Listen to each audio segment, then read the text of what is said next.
Shri M Jayachandran, താങ്കൾ നേരത്തെ പറഞ്ഞ വിഷയത്തിലേക്ക് തന്നെ മടങ്ങി വന്നാൽ ഈ കോറസിങ്ങിന് ഒരു ദേശീയ നേതൃത്വം കീഴടങ്ങുന്നത് എങ്ങനെയെന്നുള്ള ചോദ്യം അങ്ങനെ തന്നെ പ്രസക്തമായി നിൽക്കുക. നമുക്ക് ഇത്രയും ദിവസത്തെ 10 ദിവസത്തെ ചർച്ചയിൽ നമുക്ക് മനസ്സിലാക്കാൻ കഴിഞ്ഞത് കോൺഗ്രസ് ഹൈക്കമാൻഡിൻ്റെ കേരളത്തിലെ MLA-മാരുടെ പിന്തുണ KC വേണുഗോപാലിന് തന്നെയാണ്. ആ KC വേണുഗോപാലിനെ തെരഞ്ഞെടുത്ത് മുന്നോട്ട് പോകാൻ കഴിയാതിരുന്നത് ഈ പറയുന്നത് പോലെ കോറസിംഗ് കൊണ്ട് തന്നെയാണ്. കോൺഗ്രസ് എന്ന് പറയുന്ന ഹൈക്കമാൻഡ് ഇങ്ങനെ വിറച്ചു നിൽക്കുകയാണ്. ഒരുപക്ഷെ രാജ്യത്ത് അവർ ഭരിച്ചിരുന്ന കർണാടകത്തിലായാലും രാജസ്ഥാനിലായാലും ഇങ്ങനെ ഒരു പ്രതിസന്ധി അവർ നേരിട്ടിട്ടില്ല. അവിടങ്ങളിലെല്ലാം സമാനമായ ഇതേ പാറ്റേൺ തന്നെയാണ്. അവിടെ സച്ചിൻ പൈലറ്റിനെ പറ്റിച്ചുകൊണ്ട് ഗെഹ്ലോട്ട് വന്നു, ശിവകുമാറിനെ പറ്റിച്ചുകൊണ്ട് സിദ്ധാരാമയ്യ വന്നു. അതേ ഒരു കളി ഇവിടെ കളിക്കാമെന്ന് വിചാരിച്ചിട്ട് നടക്കുന്നില്ല. KC വേണുഗോപാലായാലും അതോടൊപ്പം തന്നെ ഹൈക്കമാൻഡ് ആയാലും VD സതീശനായാലും. അല്ല, ഇതിനൊരു ഇതിന്റെ ഒരു വഴി ഇവരുടെ കോൺഗ്രസിന്റെ ഈ നമ്മുടെ തെരഞ്ഞെടുപ്പ് ഇടപെടലിന്റെ ഒരു വഴി നോക്കിയാൽ ഇപ്പൊ ഒരുപാട് പുറകോട്ടൊന്നും പോവാതെ 2021 കാര്യം മുതൽ ഞാൻ ഇങ്ങോട്ട് പറയാം, വേഗം പറയാം. 2021 തെരഞ്ഞെടുപ്പിൽ തലമുറ മാറ്റത്തിന്റെ ഒരു പേര് പറഞ്ഞ് 52 പുതിയ ആൾക്കാരെ യുവാക്കൾ എന്നാണ് വിശേഷിപ്പിച്ചത്. 52 പേർക്ക് സീറ്റ് കൊടുത്തു. KC വേണുഗോപാലിന്റെ മുൻകൈയിലാണ് സീറ്റ് കൊടുപ്പിച്ചത്. ആ 52 പേരില് മൂവാറ്റുപുഴയിൽ നിന്ന് മാത്യു കുഴൽനാടനും ഇരിക്കൂരിൽ നിന്ന് സജീവ് ജോസഫും മാത്രമേ ജയിച്ചു വന്നുള്ളൂ. ബാക്കി 50 പേരും പൊട്ടി. അപ്പോ അന്ന് മുതൽ, ആ സമയം മുതൽ വേണുഗോപാലിന്റെയും ഹൈക്കമാൻഡിന്റെയും ഒക്കെ ഇടപെടൽ ഇവിടെ പല രൂപത്തിൽ ബിഹൈൻഡ് ദ കട്ടന് പിറകിൽ നടക്കുന്നുണ്ട്. കാരണം നടക്കുന്നുണ്ടെന്ന് അതിന്റെ തെളിവ് എന്ന് പറയാൻ മറ്റൊരു സംഗതി കൂടെ പറയാം. 21 പേരായിരുന്നു അന്ന് കോൺഗ്രസിൽ MLA-മാരായിട്ട് ജയിച്ചത് 2021. അതില് 12 പേര് രമേശ് ചെന്നിത്തല പക്ഷവും 9 പേര് ഉമ്മൻചാണ്ടി പക്ഷവുമായിരുന്നു. ഉമ്മൻചാണ്ടി പറഞ്ഞു, എനിക്ക് പ്രതിപക്ഷ നേതാവാൻ താല്പര്യമില്ല, ഞാൻ ആ ഭാഗത്തില്ല എന്ന് പറഞ്ഞു. അപ്പോൾ അങ്ങനെ ഒഴിഞ്ഞു. അപ്പൊ സ്വാഭാവികമായിട്ടും പിന്നെ വരേണ്ടത് വീണ്ടും രമേശ് ചെന്നിത്തലയാണ്. പക്ഷേ ആ തീരുമാനം അവിടെ നിർത്തിയിട്ട് ഹൈക്കമാൻഡിന് വിട്ടു. ഹൈക്കമാൻഡ് ചെന്നപ്പോൾ ഇതേ വേണുഗോപാൽ തന്നെ പിന്തുണയോടുകൂടി രാജീവ് ഗാന്ധിയുടെ ആശീർവാദത്തോടുകൂടി KPCC പ്രസിഡന്റിനെ മാറ്റിയപ്പോ മുല്ലപ്പള്ളി രാമചന്ദ്രനെ മാറ്റി K. സുധാകരനെ കൊണ്ടുവന്നു. പ്രതിപക്ഷ നേതാവിനെ മാറ്റി. അപ്പോൾ രമേശ് ചെന്നിത്തലയെ പരിഗണിക്കാതെ VD സതീശനെ കൊണ്ടുവന്നു.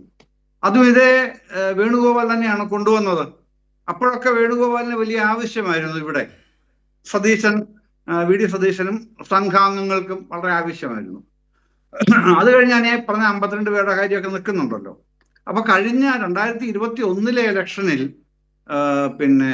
30 ലക്ഷം രൂപ വീതമാണ് സംഘടനാകാര്യ സെക്രട്ടറിയായ വേണുഗോപാൽ കോൺഗ്രസ് സ്ഥാനാർത്ഥികൾക്ക് കൊടുത്തത് തെരഞ്ഞെടുപ്പ് ചെലവിനായിട്ട്. അത് അവരുടെ ഹൈക്കമാൻഡിന്റെ ഉത്തരവാദിത്തമായിട്ടാണല്ലോ അവർ ചെയ്യുന്നത്. അത് അങ്ങനെ വന്നു. ഈ ഇലക്ഷനിൽ, നമ്മുടെ ഇപ്പോഴത്തെ ഇലക്ഷൻ വന്നപ്പോഴേക്ക് കാര്യങ്ങൾ കുറെ കൂടെ വിപുലീകൃതമായി ഹൈക്കമാൻഡ് അങ്ങ് ഏറ്റെടുത്തു. അതിന്റെ ഭാഗമായിട്ട് 135 ലക്ഷം രൂപയാണ് ഒരു കോൺഗ്രസ് സ്ഥാനാർത്ഥിക്ക് ഇദ്ദേഹം കൊടുത്തത്, സംഘടനാകാര്യ സെക്രട്ടറി എന്ന് പറഞ്ഞാൽ 1,35 ലക്ഷം രൂപ. അത് ഹൈക്കമാൻഡിന്റെ പണം അക്കൗണ്ടിൽ നിന്ന് എടുത്തിങ്ങോട്ട് കൊടുക്കുകയായിരുന്നില്ല. അതില് DK ശിവകുമാർ, തെലങ്കാന മുഖ്യമന്ത്രി രേവന്ത് റെഡ്ഡി, കർണാടകയിൽ തന്നെയുള്ള മലയാളിയായ മുൻ മന്ത്രിയും വ്യവസായിയുമായ ജോർജ്, പിന്നെ ചില പ്രവാസി ബിസിനസ്സുകാര്, അവരിൽ നിന്നൊക്കെ ആയിട്ടാണ് അവർ കൊടുത്ത പണം തന്നെയാണ് ഇവിടെ ചെലവഴിക്കുന്നത്.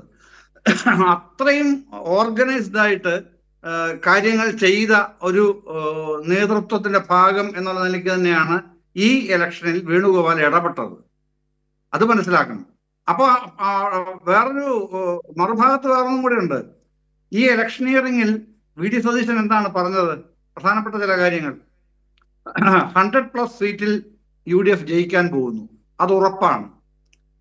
12 മന്ത്രിമാർ, 1 ഡസൻ മന്ത്രിമാരെങ്കിലും തോൽക്കും, അത് കൂടുകയോ കുറയുകയോ ചെയ്യുകയുള്ളൂ. അത് രണ്ടും അദ്ദേഹം പറഞ്ഞു. പക്ഷെ അദ്ദേഹം ഒരു കാര്യം പറഞ്ഞില്ല, കണ്ടില്ല. KC വേണുഗോപാൽ മുഖ്യമന്ത്രി പദത്തിലേക്ക് വരും എന്ന് മാത്രം അദ്ദേഹത്തിന് കാണാൻ പറ്റാതെ പോയി. എന്തൊരു ദൗർഭാഗ്യമാണെന്ന് നോക്കൂ സിജു. ഇതെല്ലാം പ്രവചിക്കാൻ പറ്റി VD സതീശന്. ഏതാ 100+ സീറ്റ്, ഒരു ഡസൻ മന്ത്രിമാർ തോക്കുന്നത് ഒക്കെ പ്രവചിക്കാൻ പറ്റി. പക്ഷേ കെ.സി. വേണുഗോപാൽ ഇങ്ങോട്ട് ഇറങ്ങും എന്ന് മാത്രം അദ്ദേഹത്തിന് പ്രവചന ശേഷിയിൽ വന്നതേയില്ല. അതങ്ങനെ അങ്ങനെ നിൽക്കുക. അത്തരത്തിലുള്ള പരിപാടിയായിട്ടാണ് വന്നത്. പിന്നെ ഇത് റജി ഇനിയിപ്പോ ഞാനീ പറഞ്ഞ ബദലായിട്ട് റജി ചോദിക്കുന്നത് ഈ 130 ലക്ഷം രൂപ കൊടുത്തതെന്നുള്ള തെളിവെന്താ? എന്റെ റജി ഇങ്ങനെയൊക്കെ ചോദിക്കാൻ പറ്റുമോ? താങ്കൾ മുമ്പേ ചോദിച്ചല്ലോ. ഞാൻ അവിടുത്തെ MLA-മാരുടെ ഡിവിഷന്റെ എണ്ണം പറഞ്ഞപ്പോഴത്തേക്ക് ഇത് എനിക്ക് എവിടുന്ന ഹൈക്കമാൻഡ് ഇത് കിട്ടിയത്? ഇങ്ങനെയൊക്കെ ചോദിച്ചാൽ എന്താ പറയുന്നത്? ഞാൻ 37 കൊല്ലമായി മാധ്യമപ്രവർത്തനം തുടങ്ങിയിട്ട്. അതിന്റെ എല്ലാ ഭാഗത്തൂടെ സഞ്ചരിച്ചാണല്ലോ ഞങ്ങളൊക്കെ ഈ രൂപത്തിലേക്ക് ഇപ്പൊ എത്തിയിരിക്കുന്നത്. അപ്പൊ ഞങ്ങൾക്ക് അതിൻ്റെതായ വഴിയുണ്ട്.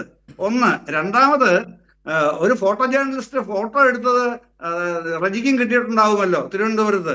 ഈ പിന്നെ ഓരോരുത്തരും വോട്ട് ചെയ്ത പാറ്റേൺ എങ്ങനെയാണെന്നുള്ളത് മനസ്സിലാക്കാൻ കഴിയുന്ന രൂപത്തിൽ തന്നെ അതൊക്കെ ഉണ്ടെന്നാ ഇവിടെ ഞാൻ പറഞ്ഞില്ലേ. ഇന്ന് നിങ്ങളുടെ പിന്നെ മീഡിയ കമ്മിറ്റിയുടെ ചെയർമാൻ ജയറാം രമേശ് പറയുന്നതിന് മുൻപ്, അതിന് ഏതാണ്ട് 2 മണിക്കൂർ മുമ്പ് ഞാൻ ഇപ്പൊ ആങ്കർ ചെയ്യുന്ന സിജുവിനോട് ഞാൻ പറഞ്ഞതാണ്, ഇന്ന് തീരുമാനം ഉണ്ടാവില്ല, എന്റെ അറിവിൽ നാളെയും തീരുമാനം ഉണ്ടാവില്ല, വെള്ളിയാഴ്ച തീരുമാനം ഉണ്ടാവൂ എന്ന് ഞാൻ സിജുവിനോട് പറഞ്ഞു. ഇതെങ്ങനെ ഞാൻ ഗണിച്ചു പറയുന്നതല്ലോ ആണ്.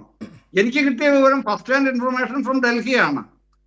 സുഹൃത്തുക്കളോട് തന്നെ നിങ്ങളുടെ കോൺഗ്രസ് നേതാക്കളായ സുഹൃത്തുക്കളോട് ചോദിച്ചിട്ടാണ് മനസ്സിലാക്കുന്നത്. അവർ പറയുന്നതാണ് ഞാൻ പറയുന്നത്. അത് ശരിയായി വരുന്നത് പൊട്ടഭാഗ്യം കൊണ്ടല്ല. എന്നോടൊരു കാര്യം പറയുമ്പോൾ ഉത്തരവാദിത്തോടെ പറയണമെന്നുള്ളത് ബന്ധപ്പെട്ട എല്ലാവർക്കും അറിയാം. അങ്ങനെ ഞാൻ ചാനൽ ചിലപ്പോൾ വർത്തമാനം പറയുന്നത് അവർക്ക് അറിയുകയും ചെയ്യാം. അതുകൊണ്ട് അങ്ങനെയാണ് വർത്തമാനം പറയുന്നത്. അല്ലാതെ നമ്മൾ കവിടി നിരത്തി പറയുന്നൊന്നുമില്ല ഇതൊന്നും. ഇത് ഇങ്ങനെ നടക്കുന്ന ഒരു സംവിധാനത്തിലാണ് പൊടുന്നനെ ഇപ്പൊ മറ്റൊരു കാര്യം കൂടെ പറയണം. ഈ 135 കൊടുത്തത് പറഞ്ഞല്ലോ. അത് കൂടാതെ UDF-ന്റെ മറ്റെല്ലാ സ്ഥാനാർത്ഥികൾക്കും 50 ലക്ഷം രൂപ വെച്ച് വേറെയും കൊടുത്തു കേട്ടോ. കോൺഗ്രസ്സുകാർ മാത്രമല്ല, കോൺഗ്രസ്സുകാർക്കെല്ലാം കൊടുത്ത് ഇപ്പൊ ഈ പറയുന്ന 135 ആണെങ്കിൽ UDF-ന്റെ മറ്റെല്ലാ ലീഗിന്റെ സ്ഥാനാർത്ഥികൾക്ക് ഉൾപ്പെടെ 50 ലക്ഷം വീതം വേറെയും കൊടുത്തു. അതും കൂടെ ചെയ്തിട്ടുണ്ട്. അപ്പൊ ഇതൊന്ന് കൂട്ടി നോക്കിയാൽ എത്രയാണെന്നുള്ളത് കൊടുത്തത് അത് വേറെ കണക്കാണ് വരുന്നത്. അപ്പോ അങ്ങനൊക്കെ ചെയ്ത് നേരത്തെ തന്നെ പിടി മുറുക്കിയതാണ്. ആ പിടി മുറുക്കിയിടത്തു നിന്ന് പിന്നെ പിടി അയയുമോ? കെ.സി. വേണുഗോപാലിന്റെ പിടി അയയില്ല. ജയിച്ച MLA-മാര് കൂടെ നിൽക്കും, ബഹുഭൂരിപക്ഷം നിന്നു. ഈ MP-മാരിലോ, MP-മാര് 15 പേരാണല്ലോ കോൺഗ്രസിനുള്ളത്. അതില് ഹൈബി ഈഡനും ഇടുക്കി MP ഉണ്ടല്ലോ, എന്താണ് പെട്ടെന്ന് പേര് മറന്നുപോയി, ഇടുക്കി MP 2 പേര്, ഏതാ ഡീൻ കുര്യാക്കോസ്, അത് തന്നെ. ഡീൻ കുര്യാക്കോസും ഹൈബി ഈഡനും മാത്രമേ പിന്നെ എതിർഭാഗത്ത് നിന്നുള്ളൂ, ജനവികാരത്തിന്റെ പക്ഷത്ത്. ബാക്കി 13 പേരും ഇപ്പുറത്താണ് കെ.സി. വേണുഗോപാൽ വേണ്ടിയാണ് നിന്നത്. എന്തുകൊണ്ടാണ് നിന്നത്? ടോമി വട്ടവനാലിന് ഇടുക്കി സീറ്റ് കൊടുത്തില്ല. അതാണ് ഡീൻ കുര്യാക്കോസിന്റെ പണക്കം. ഇവിടെ ഹൈബീഡിന്റെ പണക്കം എന്താണ്? മറ്റേ നമ്മുടെ ഇതുണ്ടല്ലോ, അങ്കമാലി MLA ആരാണ്, സിജു, NSUവിന്റെ നാഷണൽ ലീഡർ ആയിരുന്ന MLA ഉണ്ടല്ലോ, അദ്ദേഹത്തിന് AICC സെക്രട്ടറി ആക്കിയില്ലേ? അതാണ് പണക്കം ഹൈബീഡിന്റെ. അല്ലെങ്കിൽ അവർക്കും പണക്കമില്ല. അപ്പൊ ഇങ്ങനെ ബാക്കി 13 പേരും കെ.സി. വേണുഗോപാലിനൊപ്പമാണ് നിന്നത്. പിന്നെന്താണ് വേണ്ടത്? ഒരു ഹൈക്കമാൻഡ്, ഒരു പാർട്ടിയുടെ ദേശീയ നേതൃത്വം അങ്ങനെയല്ല ചെയ്യേണ്ടത്. അങ്ങനെ ചെയ്യുമ്പോഴാണ് ഇവിടെ തെരുവിൽ ആളിനെ ഇറക്കുന്നത്. അതുകൊണ്ട് തന്നെയാണ് ഇന്ന് ഞാൻ ചോദിച്ചു, എന്നോട് പറഞ്ഞ നേതാവിനോട്, എന്താണ് നിങ്ങൾ ഇന്ന് തീരുമാനം പ്രഖ്യാപിക്കാത്തത്? മറ്റൊന്നും കൊണ്ടല്ല, അവിടെ ഭയങ്കര പ്രകടനം നടക്കില്ല. അത് മുഴുവൻ നടത്തി അങ്ങോട്ട് തീരട്ടെന്ന്. ഇവരുടെ പൊട്ടിത്തെറി എവിടം വരെ പൊട്ടിത്തെറിച്ച് പോകുമെന്ന് കാണാൻ വേണ്ടിയിട്ടാണ് നീട്ടിക്കൊണ്ട് പോകുന്നത്, മറ്റൊന്നും കൊണ്ടല്ല എന്ന് പച്ചയ്ക്ക് പറഞ്ഞു. അപ്പോ അതിനപ്പുറത്തേക്ക് ഷിബു ബേബി ജോൺ പറഞ്ഞ എന്താണ്? നാട്ടുവർത്തമാനത്തിന്റെ ഭാഷ പിന്നെ പറയാൻ അറിയാമയായിട്ട് തൽക്കാലം പറയുന്നില്ല എന്ന് പറഞ്ഞാൽ പച്ച മലയാളം നമ്മള് വാമൊഴി വഴക്കത്തിൽ പറഞ്ഞാൽ തന്തല്ലാഴി എന്നുള്ളതാണല്ലോ അതിന്റെ അർത്ഥം. അങ്ങനെ ഷിബു ബേബി ജോൺ പറഞ്ഞത് നമുക്ക് ആരോപിക്കാൻ പറ്റില്ല. ഞാൻ അതിന്റെ അർത്ഥങ്ങൾ വ്യാഖ്യാനിച്ചു എന്നുള്ളതേ ഉള്ളൂ. അതാണല്ലോ ഈ പറയേണ്ട കാര്യം ആ രൂപത്തിൽ പറയാൻ പറ്റുന്നില്ല എന്നുള്ളതുകൊണ്ട്. അപ്പൊ ഇതൊക്കെ ഇതിൽ നടക്കുകയാണ് UDF. ഇനി വരാൻ പോകുന്ന താങ്കൾ നേരത്തെ പറഞ്ഞല്ലോ, 100+ സീറ്റ് അക്കാര്യം പ്രവചിച്ചു എന്ന് പറഞ്ഞല്ലോ. 100+ സീറ്റ് പ്രവചിച്ചു, 12 MP MLA മന്ത്രിമാർ തോൽക്കും എന്നൊക്കെ പറഞ്ഞു. പക്ഷേ അപ്പോഴും എനിക്ക് തോന്നുന്നു VD സതീശന്റെ കൃത്യമായൊരു പ്ലാൻ ഉണ്ടായിരുന്നു. അത് ലീഗിനെ വെച്ച് കളിക്കാം, ഇത്തരത്തിലുള്ള ചില ചരടുവലിയിൽ ചില കളികളൊക്കെ കളിക്കാം എന്നുള്ള അതായിരുന്നിരിക്കാം. ആ പണത്തിന് മുകളിൽ ഇങ്ങനെ ചില കളി കളിക്കാമെന്ന് കരുതിയിട്ടുണ്ടാകണം VD സതീശൻ. അതെ, VD സതീശൻ കരുതിയത് അദ്ദേഹത്തിന് വേണ്ടി പ്രോംപ്റ്റ് ചെയ്യുന്നവരായിട്ട് ഘടകകക്ഷികളെ കൂടെ കൊണ്ട് നടക്കണം. അതിനകത്ത് വലിയ പ്രശ്നമുള്ളത് രാഷ്ട്രീയമായിട്ടുള്ള ഒരു പിന്നെ ഉള്ളടക്കം വന്നിട്ടുള്ളത് എന്താണെന്നറിയോ? പുതുതായിട്ട് ഡൽഹി ഹൈക്കമാൻഡിൽ തന്നെ അവർക്കൊരു പിന്നെ വിലയിരുത്തലുള്ളത്, ഈ KPCC പ്രസിഡന്റിനെ പോലും അംഗീകരിക്കാതെ VD സതീശൻ, പിന്നെ ലീഗ്, മറ്റ് UDF മറ്റ് ഘടകകക്ഷികൾ, കോൺഗ്രസിലെ മറ്റു നേതാക്കളില്ല കേട്ടോ, ഇവരെല്ലാം കൂടെ ചേർന്ന് ഒരു പുതിയ പിന്നെ ഒരു സംവിധാനമായിട്ട് പ്രവർത്തിച്ചു വരികയാണ്. ഇപ്പോഴല്ല, കഴിഞ്ഞ കുറച്ച് നാളായിട്ട്. അതിന് പറയുന്ന പേരെന്താണെന്നറിയോ? VD സതീശൻ തന്നെ പേരിടുകയും ചെയ്തതിന് പുതിയ യാത്രയ്ക്ക് മുൻപ്. ആ പേര് അദ്ദേഹം പറഞ്ഞത്, പിന്നെ ഇത് UDF അല്ല, ഒരു കോമൺ പ്ലാറ്റ്ഫോം ഉണ്ടാക്കിയിരിക്കുകയാണ് ഞങ്ങൾ, ഇതാണ് പറഞ്ഞത്. ഈ കോമൺ പ്ലാറ്റ്ഫോമിന് ഇല്ലാത്തത് കോൺഗ്രസ് നേതാക്കന്മാരാണ്. അത് പ്രത്യേകം അവർ നോട്ട് ചെയ്തിട്ടുണ്ട്. അപ്പോൾ ഈ കഴിഞ്ഞ ദിവസം ഇവരെല്ലാം 3 പേരെ വിളിച്ച് സംസാരിച്ചല്ലോ. അപ്പൊ പറഞ്ഞു, കേരളത്തിൽ ഇപ്പൊ നടക്കുന്ന ഈ പരിപാടിയൊക്കെ നിർത്തിയേക്കണം, ഫ്ലക്സ്, ബോർഡ്, പ്രകടനം, ഇതൊക്കെ നിർത്തിയേക്കണം, എന്നിട്ടേ ബാക്കി തീരുമാനത്തിലേക്ക് കടക്കാൻ ഉദ്ദേശിക്കുന്നുള്ളൂ. അന്ന് നിന്നല്ലോ ഇവിടെ. അപ്പൊ ഇത് പ്ലാൻഡ് അല്ലേ? ജെന്യുവിൻ ആണോ? നൈസർഗികമായി ജനങ്ങളുടെ ഉണ്ടായതെല്ലാം തെളിഞ്ഞില്ല, അന്ന് തന്നെ തെളിഞ്ഞില്ലേ? ഇന്നിപ്പോ പിന്നെ VD സതീശന്റെ വീട്ടിലും പിന്നെ രമേശ് ചെന്നിത്തലയുടെ വീട്ടിലും ആൾക്കാരെ തടിച്ചുകൂട്ടി നിർത്തിയിട്ടുണ്ടല്ലോ. ചാനലുകളെല്ലാം അതിന്റെ പുറകെ നടക്കുന്നുണ്ടല്ലോ. വേണുഗോപാൽ താമസിക്കുന്ന ആലപ്പുഴയിലാണ്. ആകെപ്പാടെ പിന്നെ ഒരു 6 7 പേരെ ഞാൻ അവിടെ കണ്ടുള്ളൂ. ഞാൻ അവിടെ നോക്കിയിരുന്നു. വേറെ അതാ ഓഫീസിലുള്ളവരാണ്, അല്ലാതെ വേറെ ആരെയും അവിടെ ഒന്നും കണ്ടില്ല.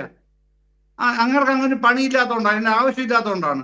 മറ്റവർ ഈ ആളിനെ കൂട്ടി പേടിപ്പിച്ചാൽ ഹൈക്കമാൻഡ് വഴങ്ങും, ഇത് തെറ്റിദ്ധരിച്ചിട്ടാണ് ഈ പണി ചെയ്യുന്ന റജി. രമേശ് ചെന്നിത്തലയ്ക്ക് ആ പണിയില്ല കേട്ടോ. രമേശ് ചെന്നിത്തല ഒരുപക്ഷെ എനിക്ക് തോന്നുന്നു ജയചന്ദ്രൻ, റജി മറുപടി പറയാൻ വെമ്പുന്നുണ്ട്.